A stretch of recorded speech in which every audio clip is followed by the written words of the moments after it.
Good morning students. आज बेटे हम जो टॉपिक कर रहे हैं उसका नाम है कंडीशनल सेंटेंसेस, यानी कि आपकी बुक में वो मेंशन है कंडीशनल्स के नाम से। देखो बेटे, बुक्स में आपके पास जो है वो मोल्डेड फॉर्म में दिया हुआ है, या फिर मतलब रूल्स जो है वो इंटर मिक्सड है, यानी कि फर्स्ट सेकंड थर्ड मिक्सड हैं। सो आपको आपके लिए मैंने इजी रूल्स बनाए हैं जिनको करके आपको पूरा चैप्टर इजीली हो जाएगा। तो चलिए स्टार्ट करते हैं हमारा चैप्टर। देखो बेटे, तीन कंडीशनल सेंटेंसेस में तीन तरह की कंडीशंस रहती हैं, जैसे मैंने यहाँ मेंशन किया है। कंडीशन फर्स्ट, कंडीशन सेकंड और कंडीशन थर्ड नेक्स्ट पेज पे होगा।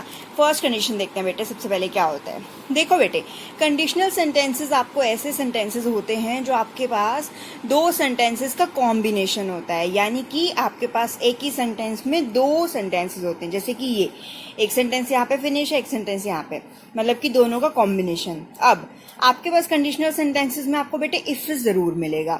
आपके पास इफ पक्का होगा, ये कंफर्म है। आपके पास बेटे इफ तो होगा ही होगा। सेंटेंस की दो वर्ब्स होंगी ना, यानी कि आपको बोला है दो चीजें होंगी सेंटेंस में। एक में अगर आपके पास सिंपल प्रेजेंट टेंस गिवन है तो आपको फ्यूचर इंडेफिनिट लगाना है। अगर फ्यूचर इंडेफिनिट गिवन है तो प्रेजेंट इंडेफिनिट लगाना है। जैसे कि मैंने ये एरोज को इंटरचेंज किया हुआ है। अगर ये गिवन है तो ये आ जाएगा, और ये गिवन है तो ये आ जाएगा। अब सिंपल प्रेजेंट टेंस होता कि आपको पढ़ाया था क्या, वर्ब की first form plus SEIES। Future indefinite क्या होता है, will shell plus first form of the verb. Example, if तो गिवन है, आपको बोला ही था, if it dash it will stay at home. ध्यान से देखो बेटे, it I will stay at home. Will stay क्या है, फ्यूचर इंडेफिनिट। मैंने आपको क्या कहा था, ये गिवन हो तो ये आएगा, ये गिवन हो तो ये आएगा। ये आपके पास गिवन है तो क्या आ जाएगा, सिंपल प्रेजेंट टेंस। इट के साथ क्या आता है, वर्ब की फर्स्ट फॉर्म प्लस SEIS, यानी कि इफ इट रेन तो आएगा ही पीछे S। If it rains I will stay at home. समझ आई। इसी तरह से अगर आपके पास प्रेजेंट इंडेफिनेट गिवन है तो आपको फ्यूचर इंडेफिनेट फिल कर देना है। So simple. If he calls यानी कि प्रेजेंट इंडेफिनेट का इंडिकेशन है, तो दूसरे नंबर पे क्या आ जाएगा, फ्यूचर इंडेफिनेट, यानी कि आई के साथ क्या आता है, shall plus first form of the verb, यानी कि come. I shall come. Got that. Third sentence यानी कि थर्ड एग्जाम्पल की बात करें अगर बच्चे, तो हमारे पास इफ ही गिवन है। अभी आप खुद ट्राई करो, खुद सोचो क्या आएगा, क्योंकि हमारे पास सेकंड वर्ब क्या गिवन है, फ्यूचर इंडेफिनिट की बात कर रहा है, यानी कि विल प्लस फर्स्ट फॉर्म, यानी कि ये चीज गिवन है तो क्या आ जाएगी, ये चीज आएगी, यानी कि first form of the verb plus SEIS।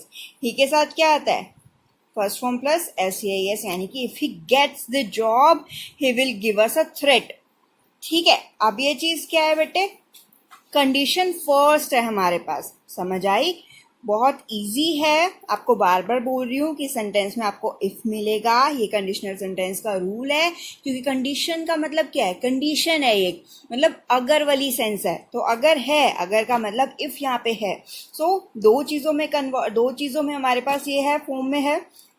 अगर ये गिवन है तो ये आएगा, ये गिवन है तो ये आएगा। बहुत इजी है, हर कंडीशन में यही रूल है। कंडीशन सेकंड देखो, जैसे कि अगर हमारे पास सिंपल पास्ट टेंस गिवन है, यानी कि second form of the verb given है, तो ये आएगा, माइट आ सकता है, कुड आ सकता है, वुड आ सकते हैं, plus first form of the verb. आपको पता है मॉडल के बाद फर्स्ट फॉर्म आती है। अगर ये गिवन है तो ये आ जाएगा, जैसे कि if it dash I would stay at home. अगर बारिश होएगी तो मैं घर पे रहूंगा।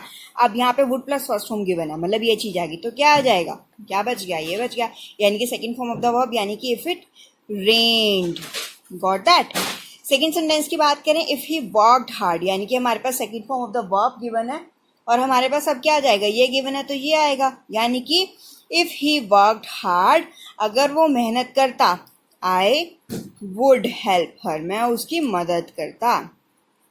ठीक है, उसने मेहनत ही नहीं की तो मैं उसकी मदद कैसे करता।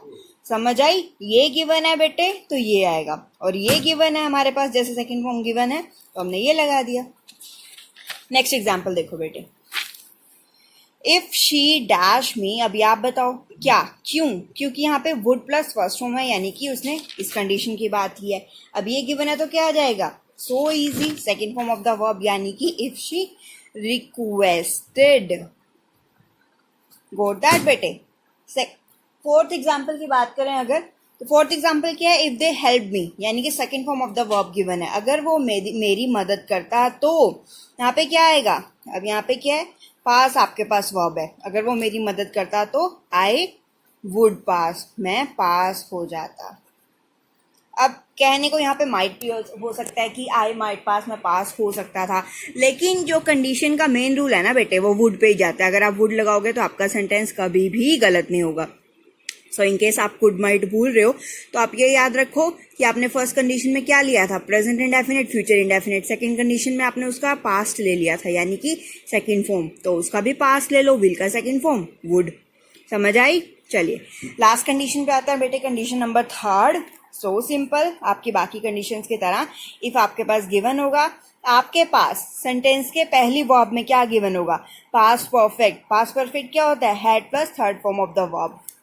अगर ये गिवन है बेटे तो सेकंड वर्ब में क्या आ जाएगा, would have plus third form. देखते हैं कैसे। If Manoj study regularly you would not have worried. अगर मनोज अच्छे से पढ़ाई करता तो तुम्हें चिंता करने की जरूरत नहीं थी। वुड हैव, नोट को भी छोड़ो, would have plus third form है आपके पास, है ना। तो मतलब आपके पास यहाँ पे क्या आएगा, had plus third form. So if Manoj had studied, got that, क्योंकि आपके पास ये गिवन था बेटे तो ये आया। नेक्स्ट सेंटेंस देखो, if you had heard the weather. अगर तुम्हें आपने अगर वेदर फोरकास्ट सुनी होती तो तुम बाहर ना जाते, यानी कि आपके पास पास्ट परफेक्ट गिवन है तो क्या आ जाएगा, वुड। नॉट गिवन है, वुड नॉट हैव, गो की third form go went gone, would not have gone out. Got that. इसी तरह से थर्ड एग्जाम्पल, इफ इट, यहाँ पे क्या आएगा, had plus third form, if it had rained. ठीक है, अगर बहुत ज्यादा बारिश होती, I would have stay at home, मैं घर पे ही रह रहा होता। ठीक है, आपको कैसे पता चला बेटे, क्योंकि आपके पास बहुत इजी है, दो सेंटेंसेस का मिक्सचर है। ठीक है, क्या है आपके पास, दो सेंटेंसेस का मिक्सचर है जिसमें आपके पास एक की वर्ब पहले ही गिवन होगी और दूसरे को आपको देख के अंदाजा लगा लेना है। प्रेजेंट इंडेफिनिट है तो फ्यूचर इंडेफिनिट लगा देना है, फ्यूचर है तो प्रेजेंट इंडेफिनिट लगा देना है according to condition first. Condition second की बात करें तो क्या था, फर्स्ट वर्ब में क्या था, second form of the verb, और उसकी सेकंड सेंटेंस में क्या आना था, would plus first form. Third condition की बात करें बेटे तो हमारे पास फर्स्ट वर्ब में क्या था, हैड प्लस थर्ड फॉर्म, यानी कि पास्ट परफेक्ट की बात करा था।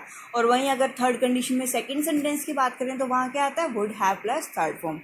सो ये छोटी सी तीन कंडीशन है हमारे पास। फर्स्ट कंडीशन आपको अभी समझाई है, ठीक है, ये 2 लाइन्स की। सेकंड कंडीशन ये आपको समझाई है 2 लाइन्स की, थर्ड कंडीशन ये आपको समझाई है 2 लाइन्स की विद एग्जांपल। सो आपका जो कंडीशनल्स वाला चैप्टर है ना वो सिर्फ यही है। सो अगर आप यहाँ से करते हो ना तो आपके पास यहीं से आएंगे। मेरे कहने का मतलब ये नहीं है कि सेंटेंसेस यही होंगे। आपको अगर ये तीनों कंडीशन समझ में आ गई हैं तो आपके पास कैसा भी पेपर में सेंटेंस आ जाए आप उसको अटेम्प्ट कर सकते हो। ठीक है बच्चे, सो मैं ये नहीं कह रही कि आप बुक में से ना करो, ना मैं ये कह रही हूँ कि बुक में से अच्छी तरह कर लो। सेंटेंस आपके पास कहीं से भी आ सकते हैं, लेकिन अगर आपको ये तीनों कंडीशन क्लियर है, तीनों रूल्स क्लियर हैं बेटे, तो आपका सेंटेंस कोई भी रॉन्ग नहीं होगा। चलिए ठीक है, वर्कशीट आपको भेजती हूँ, उसे ट्राई करो और till then take care, stay safe, bye bye.